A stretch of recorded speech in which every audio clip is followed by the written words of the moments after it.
अनेक बार अनेक स्थानों पर साधक साधिकाएं समक्ष में आते हैं और सामने आते ही स्वर वेद की वाणी बोलने लगते हैं। और केवल बोलना है तो चलो बोल देते हैं, ऐसा नहीं। स्वरवेद की वाणियों का गान करना चाहिए तो चलो स्वरवेद की वाणी गा देते हैं, इसलिए वो समक्ष में नहीं आते कि गाना है तो चलो गा देते हैं। वो भीतर तक डूबे हैं इसमें, उन्होंने इसका व्यवहारिक अनुभव प्राप्त किया है। वे केवल वाणी के स्तर तक सीमित नहीं है कि चलो गाना है तो गा आते हैं, सुना देते हैं। गाना चाहिए, मात्र ये नहीं है, वो भीतर तक डूबे हैं। सदगुरु के स्वरवेद ने उन्हें छुआ है, उनका स्पर्श किया है, उनको झकझोरा है, उन्हें जागृत किया है, उनकी चेतना का आध्यात्मिक विकास किया है, उन्हें सचेष्ट किया है, उन्हें जागरूक बनाया है, उनका स्पर्श किया है। सदगुरु के इन स्वरों ने, स्वरवेद के इन वाणियों ने उनके अंतःकरण को प्रकाशित किया है। केवल गाना है तो चलो गा आते हैं, सुना देते हैं, मात्र ये नहीं है। वो भीतर तक डूबे हैं इसमें। ऐसे श्रेष्ठ साधक साधिकाओं की कमी नहीं है। जैसे जैसे हरा पेड़ जानता है, हरा पेड़ बखूबी जानता है कि सावन की रिमझिम फुहारें क्या होती हैं, ये वर्षा की बूंदें क्या होती हैं, हरा पेड़ बखूबी इसका अनुभव करता है। उसी प्रकार जो साधक हैं, जो साधिकाएं हैं, जो आध्यात्मिक हैं, जो आत्म कल्याण के इच्छुक हैं, जो आनंद के पथिक हैं, उन्हें भली भांति पता है, उन्होंने अनुभव किया है कि सद्गुरुदेव का स्वरवेद क्या है, ये ब्रह्म विद्या क्या है, ये विहंगम योग क्या है। उन्होंने इसका व्यवहारिक अनुभव प्राप्त किया है। लिखा लिखी की है नहीं, लिखा लिखी की है नहीं, देखा देखी बात, दुल्हा दुल्हन मिल गए, फीकी पड़ी बारात, फीकी पड़ी बारात। निज अनुभव वर्णन करूं, दिया ज्ञान प्रभु सोए, तेरा है तुझ में रहे, करत समर्पण सोए, करत समर्पण सोए। सदगुरु कहते हैं स्वरवेद में स्वयं का अनुभव है, अनुभवों की अभिव्यक्ति है। स्वरवेद का प्रकाश सब पर है, जिसका अंतःकरण जिस रूप में है, अनुभव कर रहा है, पथ पर आगे बढ़ता जा रहा है। यह आध्यात्मिक ज्ञान का प्रकाश है, ये अमोघ वाणी है, साक्षात्कृत धर्मा ऋषि की वाणी है, ये ब्रह्म वाणी है, अनुभवों से ही भरी है। हम भूल न जाएं, हम भटक न जाएं, हम लक्ष्य से अलग हो न जाएं, इसलिए हमें इस सिद्धांत में, इस साधना में आगे बढ़ते रहना है। अन्यों तक स्वरवेद का ही संदेश पहुंचाते रहना है, स्वरवेद का संदेश पहुंचाते रहना है। जो लाभ हमें मिल रहा है, जिस आध्यात्मिक पथ में है, जिस आध्यात्मिक क्रांति के मार्ग में है, वह मार्ग अन्यों तक पहुंचे, जन जन तक सद्गुरुदेव का स्वरवेद पहुंचे, स्वरवेद महामंदिर का शंखनाद हो, हमारी आध्यात्मिक साधना आगे बढ़े। यही तो हम सबों का परम धर्म है, हम सबों का यही परम कर्तव्य है, दायित्व है कि सदगुरुदेव के स्वर वेद को हम जन जन तक लेकर जाएं, स्वर वेद महामंदिर का शंखनाद करें।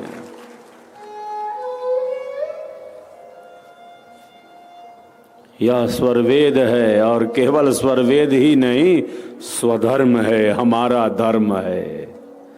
यह स्वर वेद हमारा स्वधर्म है और हमें अपने स्वधर्म का पालन पूरी जिम्मेदारी के साथ करना है, पूरी ईमानदारी के साथ करना है। ब्रह्म विद्या की किरणें जन जन तक पहुंचे, यह श्रेष्ठ सेवा है और सेवा से बड़ी वस्तु विश्व में कोई अन्य नहीं।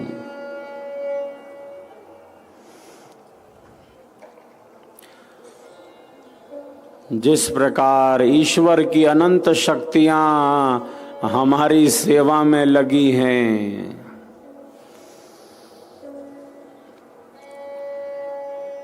ईश्वर की अनंत शक्तियां हमारे लिए अहरनिश सेवा में हैं,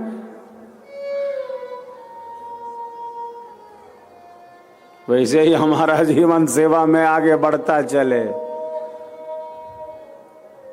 ये सूर्य देव हमारी सेवा में, प्रभु परमात्मा ने नियुक्त किया है इन्हें, हमारा जीवन चलता रहे। ईश्वर की अनंत शक्तियां आप देखिए हमारे लिए निरंतर कार्य करती जा रही हैं। चंद्रमा अपने कार्य में थोड़ा भी इधर उधर नहीं कर सकती, ये पृथ्वी अपनी कक्षा में ही घूमती जा रही है। ये पेड़ पौधे, ये पहाड़, ये नदियां, ये जंगल और ये पर्वत, ये सब हमारे लिए ही तो निरंतर सेवारत हैं।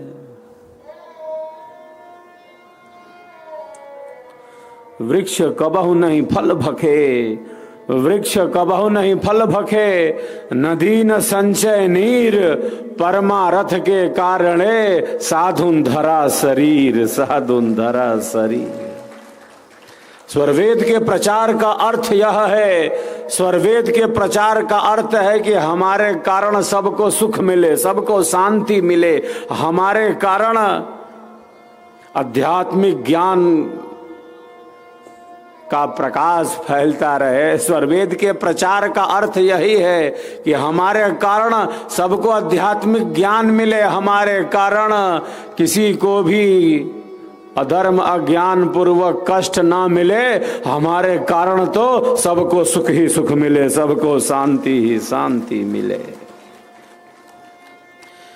यही सेवा के मूल में है, यही सेवा के मूल में है। दुखों से सब दुखी हैं, त्रैताप से तपित हैं, मार्ग चाहिए, अंधेरा बहुत है, रात बहुत काली है, अमावस की रात है, बादलों से भरी घोर अंधेरी रात है।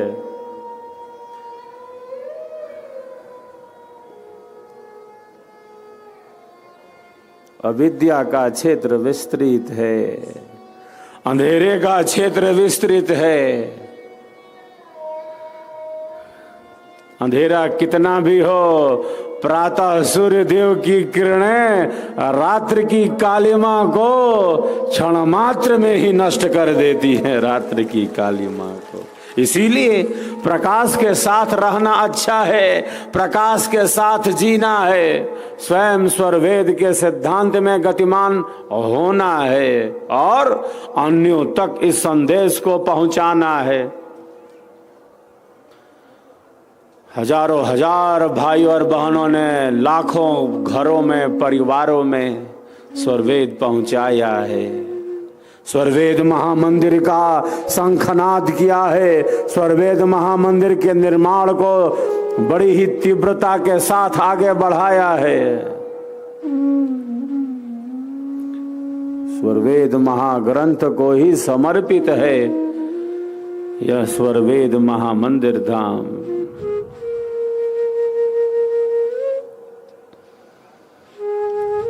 यह जो सेवा है स्वरवेद की, स्वरवेद महामंदिर निर्माण की, यह सेवा केवल आपके लिए ही उपयोगी सिद्ध हो रही है क्या? अरे आपकी सेवा तो लाखों करोड़ों भाइयों बहनों के लिए उपयोगी सिद्ध होने जा रही है, हो रही है, देश विदेश के।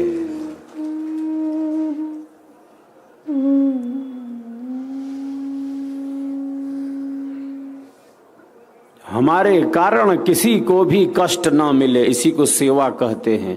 अज्ञान, अधर्म, अन्याय पूर्वक कष्ट ना मिले, न्याय पूर्वक दंड का विधान है, और वह दंड मात्र आवश्यक नहीं अपितु अनिवार्य है। किंतु अन्याय, अधर्म, अज्ञान पूर्वक किसी को भी हम दुख नहीं दे सकते, न मन से, न वचन से और न कर्म से।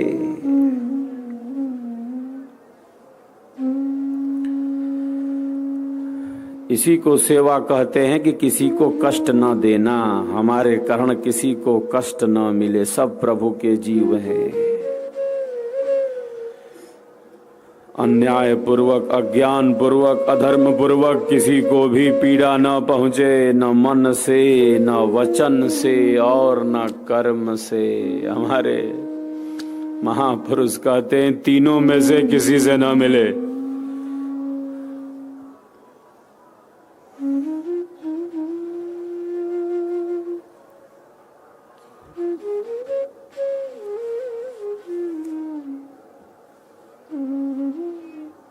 तीनों में से किसी से ना कष्ट ना मिले, मन से भी ना मिले, वाणी से भी ना मिले और क्रिया से भी ना मिले।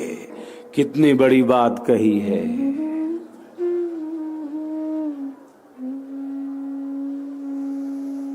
बहुत बार क्रिया में कष्ट नहीं है, लेकिन वाणी कितनी दूषित हो जाती है, मन में कितना उठा पटक चलता रहता है, विचारों का प्रवाह कितना तीव्र है। मन में कुछ है, वाणी कुछ बोल रही है, क्रिया में कुछ भिन्नता है। सेवा इसीलिए है कि मन, वचन और कर्म से सत्य में प्रतिष्ठित हो जाए। मन, वचन और कर्म से सत्य में, ज्ञान में, धर्म में, न्याय में प्रतिष्ठित हो जाए।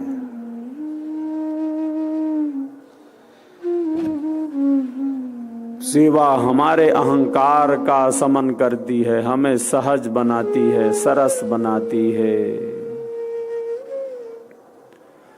सरल स्वाभाविक बनाती है। सेवा का अर्थ है अहंकार शून्यता।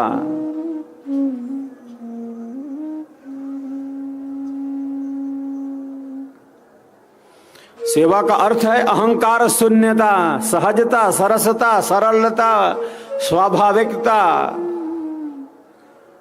जो सबके भीतर उसी को देखता है, जो सबके कल्याण का चिंतन करता है, वही तो सेवक आत्म कल्याण का पथिक होता है, वही आत्म कल्याण का पथिक होता है। इसीलिए सेवा को इतना महत्वपूर्ण स्थान प्रारंभ से ही प्राप्त है। लघुता से प्रभुता मिले, प्रभुता से प्रभु दूर। मन, वचन और कर्म से। आचार्य पूछते हैं कि ऐसे कितने हैं जिनके मन, वचन और क्रिया में सहजता है, समानता है, कितना दुर्लभ है। मनसि वचसि काये पन्य पीयूष पूर्णः त्रिभुवन उपकार श्रेणी भी प्रीणयन्तः परगुण परमाणुन पर्वती कृत्य नित्यम निज हृदय विकसन्तः शांति संतः कियन्तः। ऐसे कितने हैं जो स्वयं के आनंद में ही आनंदित हैं।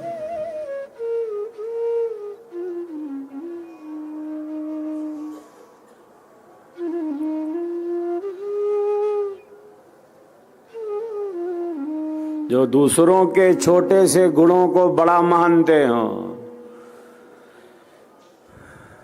जो अहंकार शून्य हो, ऐसे कितने हैं। हमें अपना ही निरीक्षण करना है, हमें स्वयं का ही निरीक्षण करना है, खुद को ही देखना है।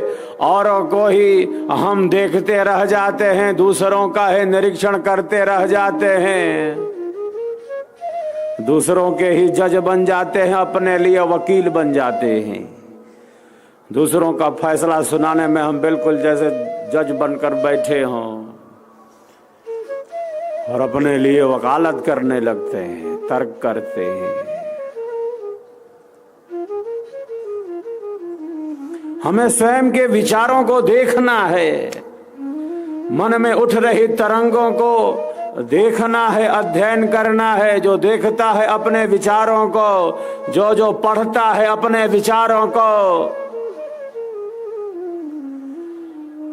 वही अशुभ विचारों से, अनियंत्रित विचारों से, अकल्याणकारी विचारों से अपने को मुक्त कर लेता है। जो अपने विचारों का अध्ययन करता है, कौन सा विचार है, कैसा है, कब आया, कितनी देर था, प्रातः जागरण से लेकर रात्रि शयन तक विचारों के प्रवाह का वो निरीक्षण करता हो, शांत चित्त एकाग्र बैठकर खुद को पढ़ता हो,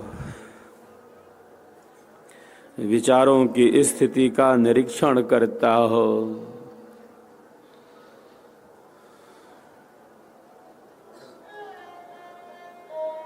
जो देखता है अपने विचारों को, वही अशुभ विचारों से अपने को मुक्त कर सकता है।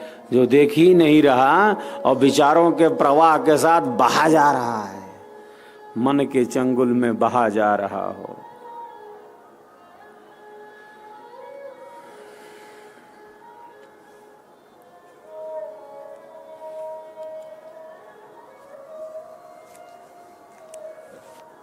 वह आत्म कल्याण के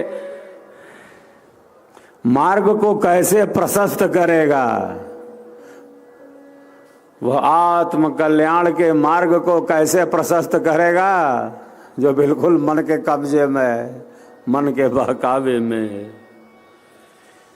आत्मानं रथिनं विद्धि शरीरम रथमेव तो, बुद्धिं तो सारथिं विद्धि मनः प्रग्रहमेव च। इंद्रियाणि हयानाहुर्विषयास्ते सुगोचरान्, आत्मेन्द्रिय मनोयुक्तं भोक्तेत्याहुर्मनीषिणः।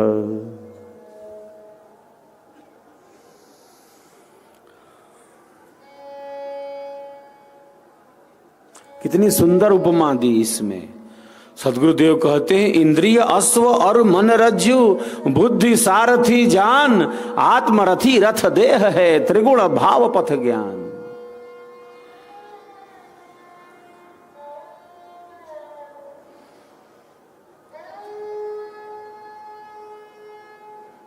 कहा शरीर रथ है, शरीर रथ है, कौन चला रहा है? रथी है, आत्मा है।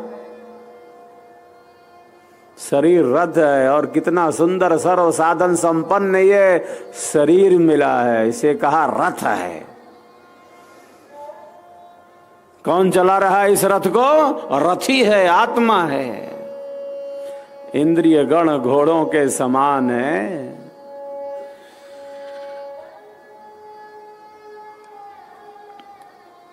मन लगाम के समान है, मन को लगाम की संज्ञा दी।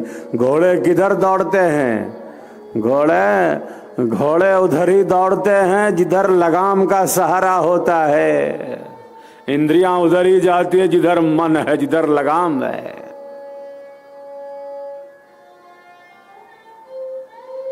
बुद्धि सारथी है, निर्णय की शक्ति है उसके पास।